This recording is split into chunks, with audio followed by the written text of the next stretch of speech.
MK కలెక్షన్స్లో ఇవాళ నేను మీకు చూపించబోయే బ్యూటిఫుల్ శారీ కలెక్షన్ వచ్చేసి సెమీ గద్వాల్ పట్టు శారీ. సో నేను వేర్ చేసుకున్నా కదా, చాలా బ్యూటిఫుల్గా ఉంది శారీ. సో శారీ వచ్చేసి beautiful colour combination.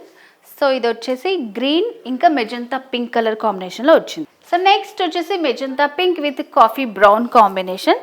So next వచ్చేసి గ్రీన్ విత్ మెజంతా పింక్ అన్నమాట. చాలా బ్యూటిఫుల్గా ఉంది. నెక్స్ట్ వచ్చేసి mustard yellow with pink colour combination. Next వచ్చేసి magenta pink with black colour combination. మంచి డార్క్ కలర్ కాంబినేషన్ అండి. రాయల్ బ్లూకి మెజంతా పింక్ వచ్చిందనమాట. నెక్స్ట్ వచ్చేసి ash colour with magenta pink combination. Next వచ్చేసి Rama blue with magenta pink. Next peach colour, peach with pink combination. Next వచ్చేసి dark mehndi green with magenta pink colour combination. So viewers, ఈరోజు ఎపిసోడ్లో మనం beautiful semi Gadwal పట్టు sari collection చూసాం కదండి. చాలా బాగున్నాయి, మంచి కలర్ కాంబినేషన్స్.